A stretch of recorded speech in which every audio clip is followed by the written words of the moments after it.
तो ब्रह्म सूत्र के दूसरे अध्याय का पहला पाद और प्रथम अध्याय में उपनिषद और वैदिक शास्त्रों के बेस पर डिस्कशन हुआ था। तो इस द्वितीय अध्याय में पहले पाद में जो स्मृति शास्त्र हैं, स्मृति शास्त्र क्या है पिछले बार डिटेल में डिस्कशन हुआ है श्रुति और स्मृति में।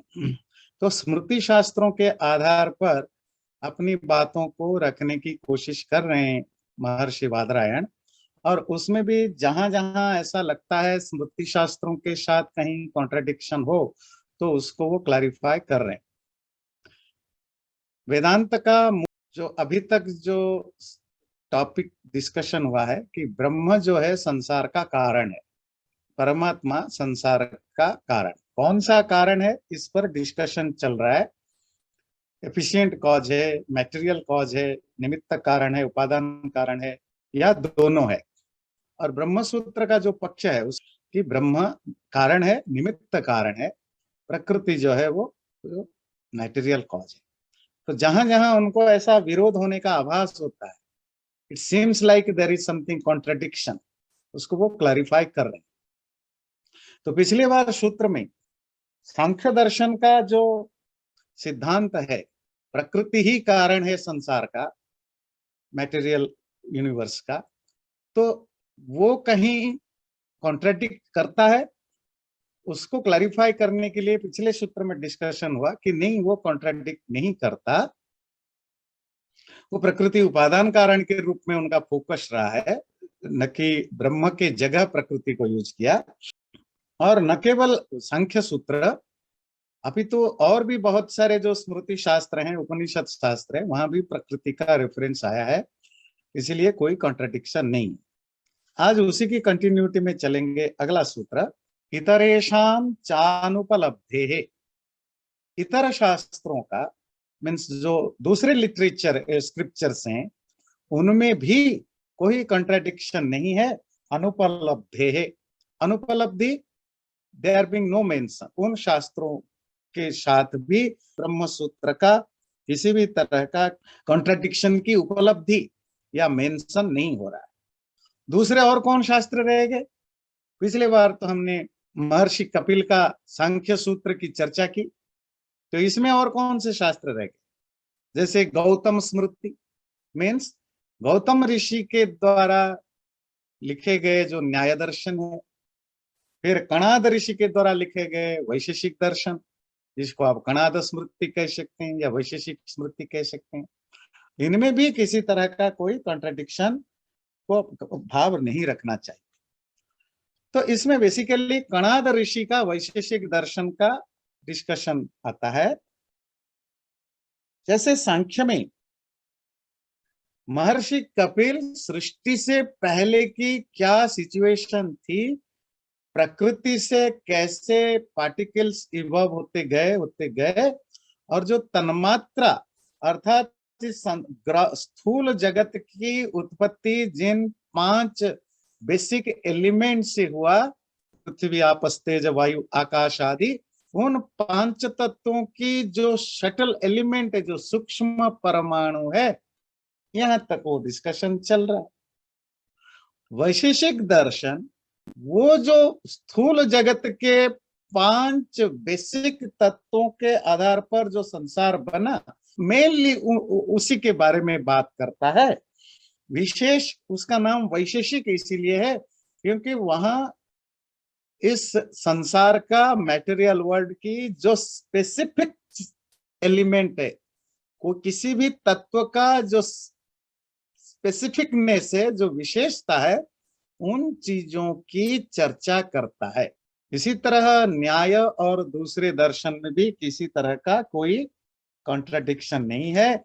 जैसे कि वैशेषिक दर्शन में कहते हैं, तच्च ईश्वर चोदनाभिव्यक्ता धर्मादेव।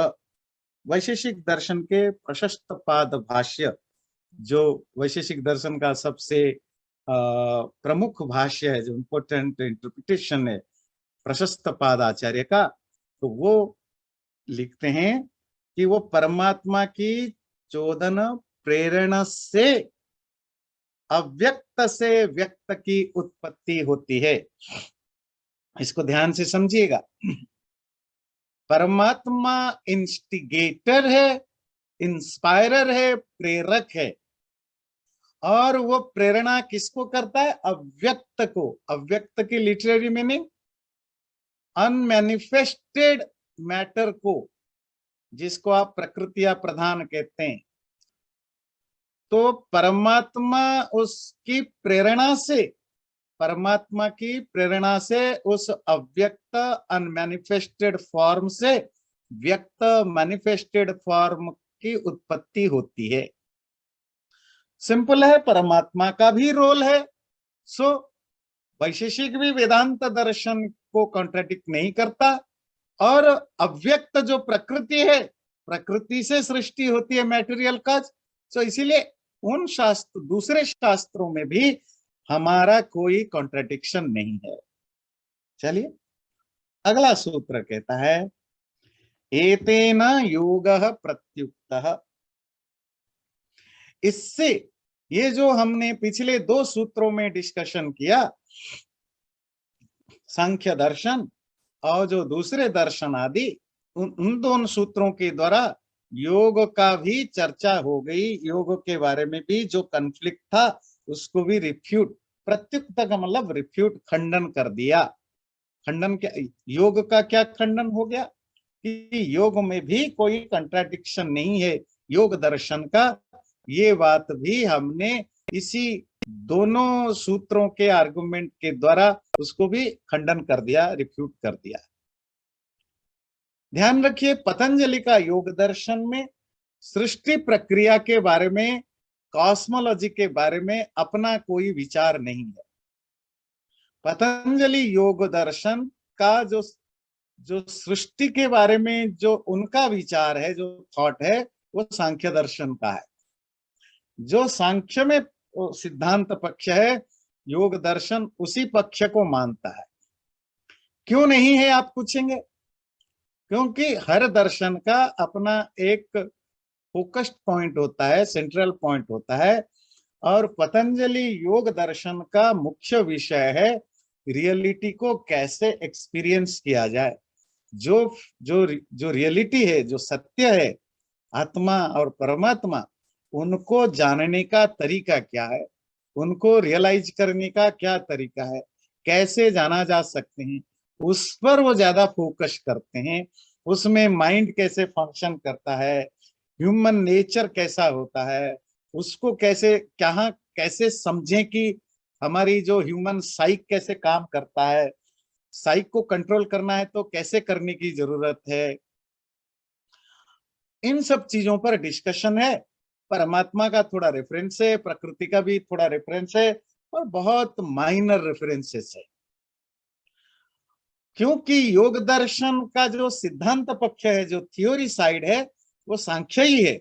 अर्थात योग अपने तरफ से कोई नया थ्योरी नहीं रखता, जो सांख्य की थ्योरी है उसी को ही एक्सेप्ट करता है। पुरुष प्रकृति, और पुरुष मतलब पुरुष 2 तरह का, एक पुरुष विशेष जो परमात्मा, और जो सामान्य पुरुष वो आत्मा। इसी विचार को लेकर आगे चलता है। इसीलिए जो हमने सांख्य वैशेषिक आदियों की चर्चा की, उस चर्चा में योग दर्शन के बारे में जो भी कॉन्ट्रडिक्शन, मतलब ऐसा लगता है जो विरोधाभास, उसका भी खंडन हो गया, प्रत्याख्यान हो गया, उसको भी हमने रिफ्यूट कर दिया। न विलक्षणत्वादस्य तथात्वं च शब्दात्।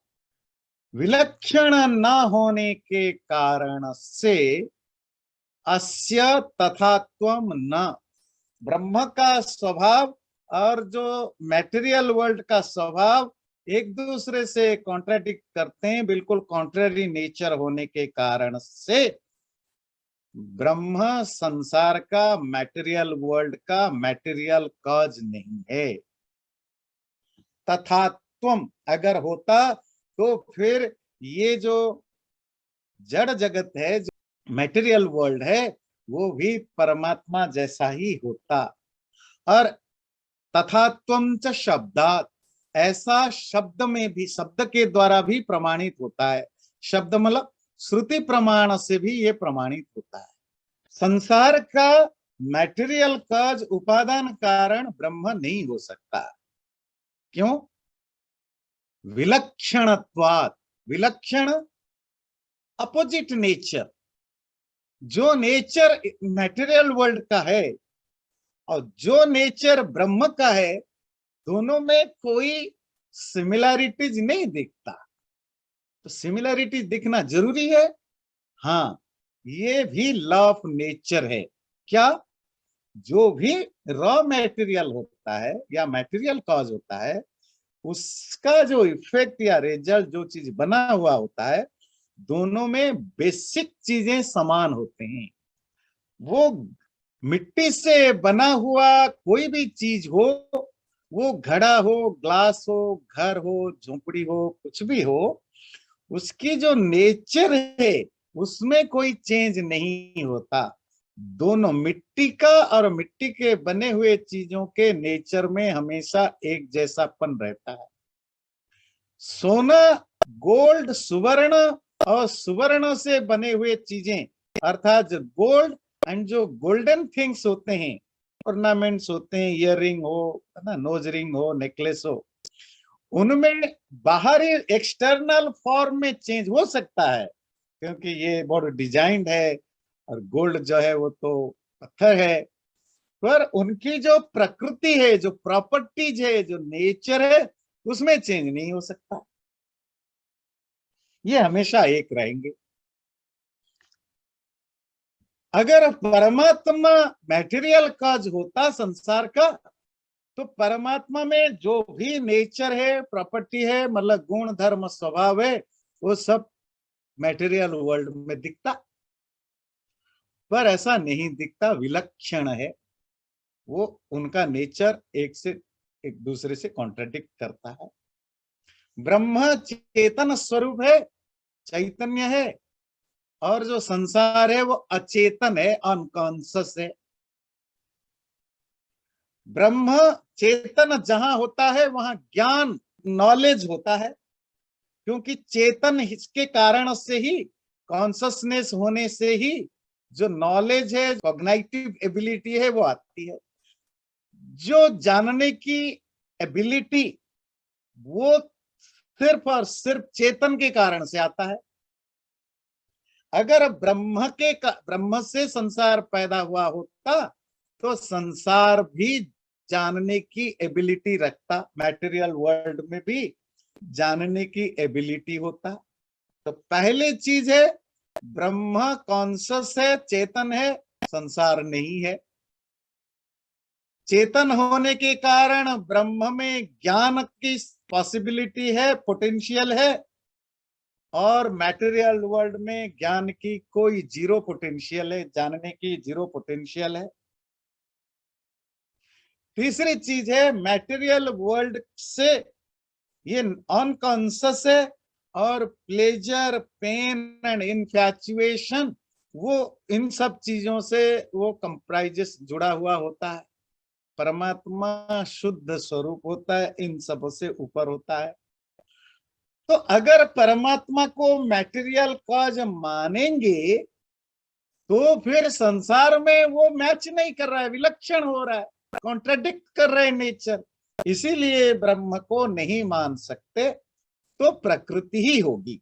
प्रकृति जो उपादान कारण है, जो सत्व रज तमो गुणात्मक है, और सत्व रज तम, ये बड़ी इंटरेस्टिंग है, क्योंकि प्रकृति सत्व रज तम तीनों गुणों वाली है। तो हर मैटेरियल पदार्थ में, वो शटल फॉर्म में हो या स्थूल ग्रॉस फॉर्म में हो, सूक्ष्म में हो या स्थूल फॉर्म में हो, सब में आपको सत्व रज तमो गुण मिलेगा। जैसे गोल्ड से बने हुए हर चीज में गोल्ड की नेचर आपको जरूर मिलेगा। मिट्टी के बने हुए हर चीज में मिट्टी के गुण, धर्म, स्वभाव मिलेंगे, ऊपरी आवरण कैसा भी हो।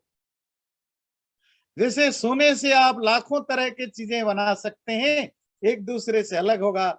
एक नेकलेस होगा, एक ईयर रिंग होगा, एक नोज रिंग होगा, कुछ लोग तो जूता भी बना के पहनते हैं, कुछ लोग मुकुट बना के पहनते हैं, कुछ लोग गाड़ियां भी बनाते हैं, गाड़ियों का भी है ना, जो बहुत रिच होते हैं उनकी गाड़ी भी गोल्डन होता है, उनकी घड़ी भी गोल्डन होता है, उनकी छाता जो अम्ब्रेला का जो स्टिक है वो भी गोल्डन होता है, कुछ लोगों के जो बंदूक है वो भी गोल्डन होता है। सो और बहुत सारे मशीन में भी, इंजिन्स में भी गोल्ड यूज होता है, मेटल के रूप में यूज होता है, तो डिफरेंट फॉर्म्स में, पर उन सब का नेचर सब सेम ही है गोल्ड का। इसी तरह सत्व रज तमो गुणात्मक प्रकृति किसे बने हुए संसार में आपको सत्व रज तमो गुण दिखेगा। दोबारा सूत्र देखिए, सूत्र है न मतलब परमात्मा संसार का मैटेरियल काज नहीं है। क्यों? विलक्षणत्वाद, क्योंकि उनमें लक्षण नहीं है, समान लक्षण नहीं है, कॉन्ट्रेरी नेचर वाला है। तथात्वं च शब्दात, और यही बात शास्त्रों में भी लिखा गया है। तो थोड़ा बहुत तो शास्त्रों की शास्त्रों में तो हम बहुत इन चीजों पर डिस्कशन कर चुके हैं। अब इसमें एक बड़ा इंटरेस्टिंग ट्विस्ट आता है, क्वेश्चन आता है। अगर आपने कहा कि मैटेरियल चीजों में चेतन नहीं होता, कॉन्शसनेस नहीं होता, क्योंकि वो मैटर से बने हुए हैं, परमात्मा से नहीं बने, तो फिर शास्त्रों में ऐसी बातें क्यों लिखी है? क्या लिखी है? बड़े इंटरेस्टिंग। शतपथ ब्राह्मण में आता है, मृद अब्रवीत, मिट्टी ने बोला। क्या बोला अलग बात, पर यह आता है मिट्टी ने बोला, तत्तेज ऐक्षता, उस अग्नि ने सोचा, थिंक किया, द फायर विल्ड डिजायर्ड। फिर ये छांदोग्य उपनिषद में, इसी तरह केनोपनिषद में आता है जो आपने पढ़ा है, ते अग्निम अब्रुवन विजान ही किमे तत् यक्षमिति। उन लोगों ने अग्नि से कहा जाओ देखो ये यक्ष कौन है। वायु से भी कहा, ये वायु और अग्नि ये तो मैटेरियल है, मिट्टी तो मैटेरियल है और आग तो मैटेरियल है, ये बातचीत कर रहे हैं एक दूसरे से। फिर जैसे बृहदारण्यक उपनिषद में आता है, ते हे में प्राणा अहम श्रेयसे विवदमाना ब्रह्म यज्ञ हो। वो सारे के सारे प्राण एक दूसरे से लड़ाई करने लगे, झगड़ने लगे कि हम बड़े हैं, हम बड़े हैं। अभी आप प्रश्नोपनिषद पढ़ रहे थे, उसमें भी आपने देखा पंच महाभूत और इंद्रियां आपस में लड़ने लगे कि हमारे कारण ये टिका हुआ है, ये लाइफ है। तो मतलब ये जड़ तत्वों के बारे में हमारे उपनिषदों में, वेदों में भी जिस तरह की डिस्कशन होता है, जिस तरह लिखा गया है, ऐसा लगता है उनमें जान है, उनमें लाइफ है। वो बात कर रहे हैं, मिट्टी बोल रही है, आग सोच रहा है, अग्नि को ऑर्डर मिल रहा है। तो अगर आप कहते हो कि ये परमात्मा से बने नहीं है क्योंकि ये अचेतन है, और प्रकृति से बने हैं सत्व रज तम गुण वाला जो कि चेतन कॉन्शियस नहीं है, फिर शास्त्र तो इसका विरोध कर रहा है। शास्त्रों में तो ऐसा रेफरेंस आता है, फिर आप इसके बारे में क्या कहोगे? ये सच बात है भाई, ये तो बड़ा प्रॉब्लमेटिक है। तो उसकी समाधान दे रहे हैं अगले सूत्र में, अभिमान व्यपदेशस्तु विशेषानुगतिभ्याम। अभिमान व्यपदेशस्तु, ये जो आपने ऑब्जेक्शन उठाया कि शास्त्रों में, उपनिषद आदि ग्रंथों में मैटेरियल वर्ल्ड में भी चेतन का जो रेफरेंसेस मिलता है, चेतन होने का, वो आप कैसे इसको हैंडल करेंगे? आंसर दे रहे हैं, अभिमान व्यपदेश। अरे वो रियल नहीं है, वो तो रेटोरिकल एक्सप्रेशन है। अभिमानी व्यपदेश, मानो आग बोल रहा है, मानो मिट्टी बोल रही है, मानो ऐसा हो रहा है, ये एक तरह की रेटोरिक वे में बात करना होता है। विशेषानुगतिभ्याम, और इनका डिस्टिंक्शन, विशेषता और अनुगति, परमात्मा इनके अंदर एंटर करता है, इन सब के रेफरेंस होने के कारण से ये जो आपने ऑब्जेक्शन उठाया वो गलत है। बात क्लियर नहीं हुई, थोड़ी समझते हैं। क्वेश्चन तो क्लियर हो गया होगा। क्वेश्चन है कि ये जो वेदों में उपनिषदों में इस तरह के बातें आती है, मिट्टी ने बोला, आग ने सोचा, अग्नि को ऑर्डर मिला, है ना, ये सब चीजें तो प्राण और इंद्रियां एक दूसरे से लड़ाई करते हैं। इन तो इसका मतलब है कि ये सब परमात्मा से बने हैं और मैटेरियल वर्ल्ड चेतन है। तो सूत्र कहता है नहीं, ये अभिमानी व्यपदेश है, ये तो रिटोरिकल एक्सप्रेशन है। जब इंटरप्रेटर, अर्थ करने वाले लोग, जब मीनिंग निकालने वाले लोग बहुत ज्यादा एक्सट्रीमली लिटरल हो जाते हैं और पर्टिकुलर वर्ड की, उसकी जो लिटरल मीनिंग पर ज्यादा फोकस करने लगते हैं, तो हमेशा उसके अंदर जो स्पिरिट है, जो सेंस है, उसको वो खो बैठते हैं। They loss the spirit of the word. ये एवरीवेयर, इवन आज के डेट में भी, कॉन्स्टिट्यूशन में भी को समझने के लिए ये प्रॉब्लम हमेशा होता है।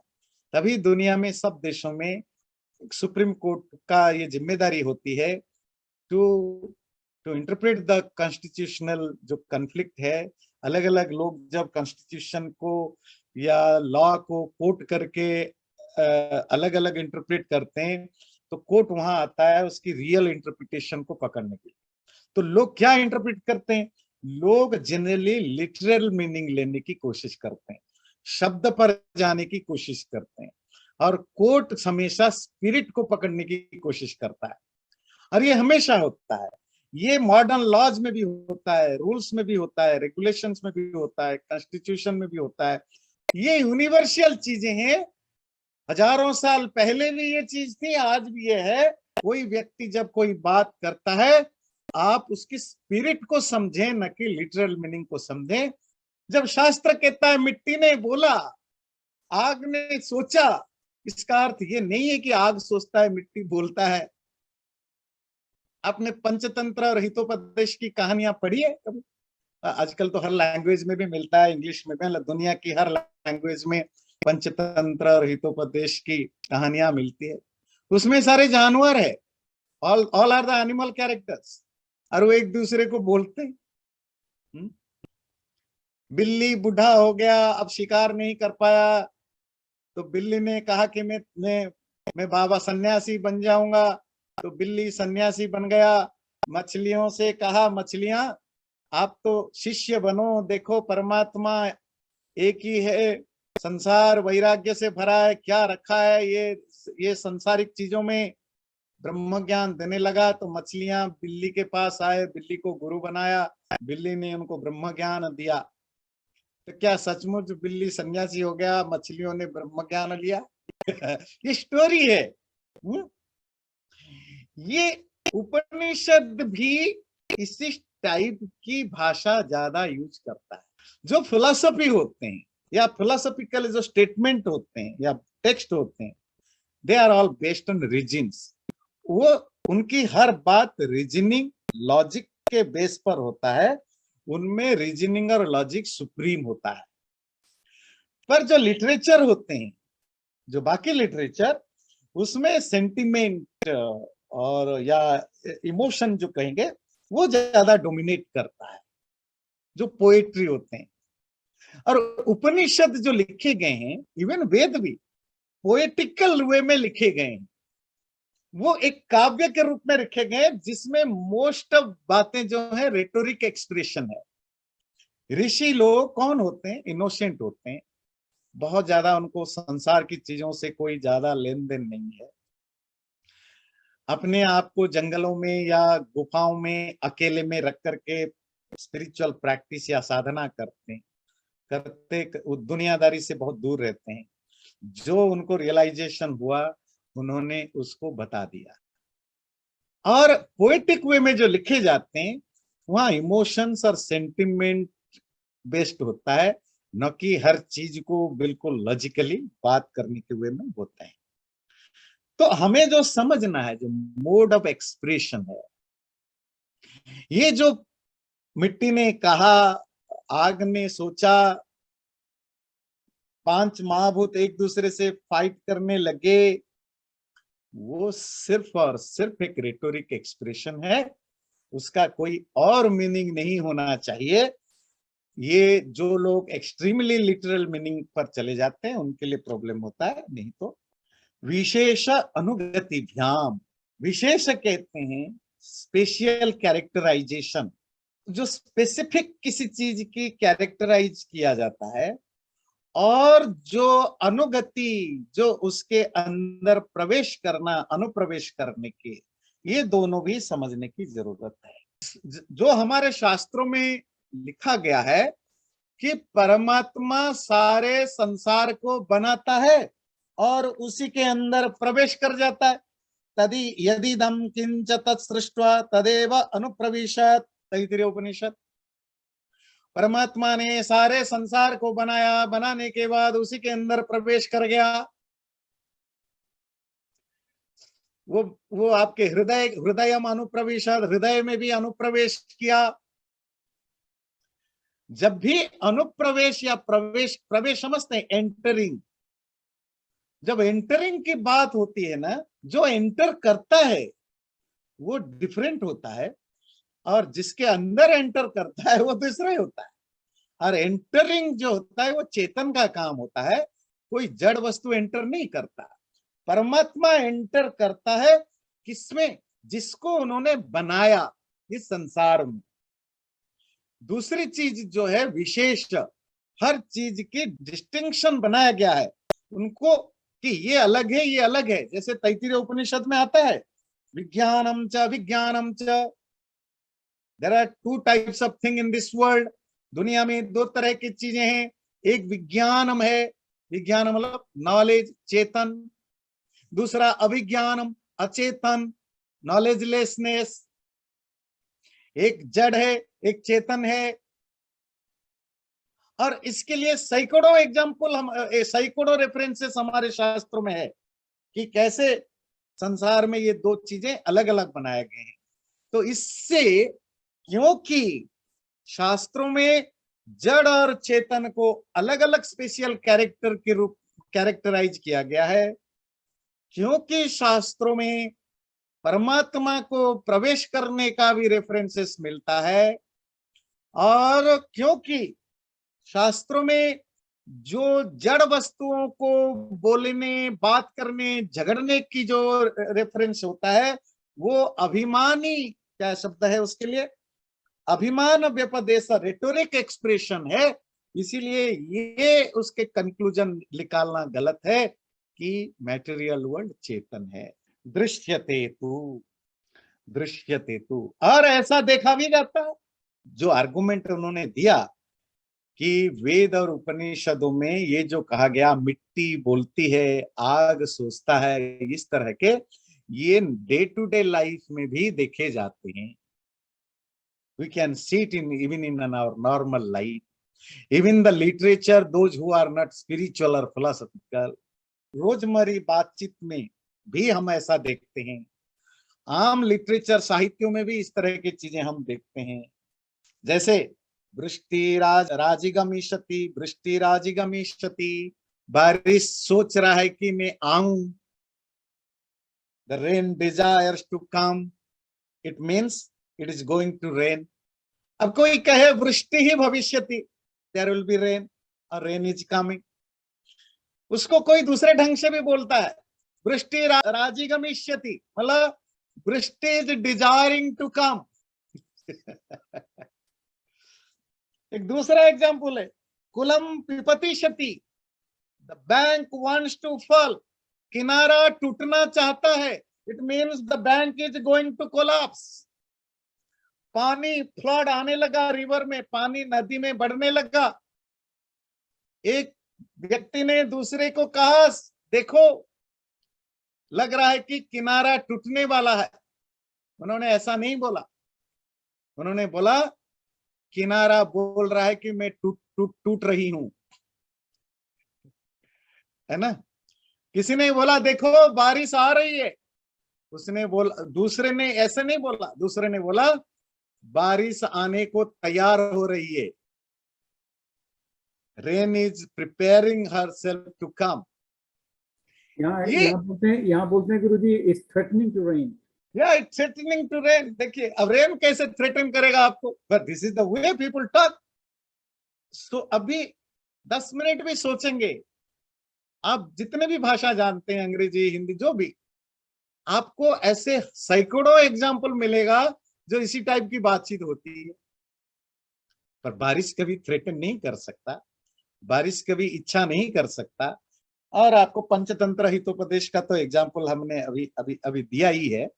तो मूल प्रकृति से ही ये जड़ संसार बना है और उसकी प्रोसेस है सूक्ष्म से स्थूल, शटल से ग्रास, ग्रास से ग्रासर, ग्रासर से और ग्रास. सेम पैटर्न है वापस जाने का. जो बहुत स्थूल है वो कम स्थूल में कन्वर्ट हो जाता है, कम स्थूल और कम स्थूल में कन्वर्ट हो जाता है, और सूक्ष्म में कन्वर्ट होता है, और at the end of the day सूक्ष्मतम सटलेस्ट पार्टिकल में कन्वर्ट हो जाता है. जैसे सांख्य दर्शन में आपने पढ़ा तो नहीं, पर बहुत लोगों ने जैसे सुना गीता वगैरह में कि प्रकृति सूक्ष्मतम है, सटलेस्ट है, उससे आपकी महत्त्व ग्रस हुआ, फिर आपकी अहंकार, फिर तन्मात्रा, फिर आपकी महत्व सूक्ष्म तत्व, फिर जो वापस जाते हैं इसी तरह के जाते हैं. जो परमात्मा है वो सत्य चित्त आनंद स्वरूप है, चैतन्य. ब्रह्म का कोई अवस्था नहीं है. जो consciousness is not a state of God, it is the nature of God. Consciousness जो है वो उसकी फॉर्म है. ये आपने ब्रह्म सूत्र के पहले, दूसरे, तीसरे सूत्र में ये सब पढ़ा है. ये उसका स्वरूप है. और अगर ब्रह्म से चेतन ब्रह्मांड बना होता तो ब्रह्मांड भी चैतन्य रूप होता, संसार भी चैतन्य रूप होता. इसीलिए वो ऐसा नहीं है. तो अगला जो क्वेश्चन लेंगे, असदिति चिन्ह प्रतिषेध मात्रत्वा. अगर कोई कहे कि सृष्टि जो है वो अनरियलिस्टिक है, इट्स नॉट रियल, और it comes from the nothing, so because it's coming from nothing so it is nothing, ये गलत है. ये इट्स कमिंग फ्रॉम नथिंग का कंसेप्ट कहां से आया, लॉजिकली भी डिस्कशन करेंगे, पर हमारे शास्त्रों में इंक्लूडिंग वेद उपनिषद आदियों में भी इस तरह के बहुत सारे रेफरेंस मिलता है कि असत्य से, नॉन एग्जिस्टेंस से एग्जिस्टेंस पैदा हुआ. तो ये जो कुछ शब्द मिलते हैं में अलग अलग लिटरेचर में, उससे ये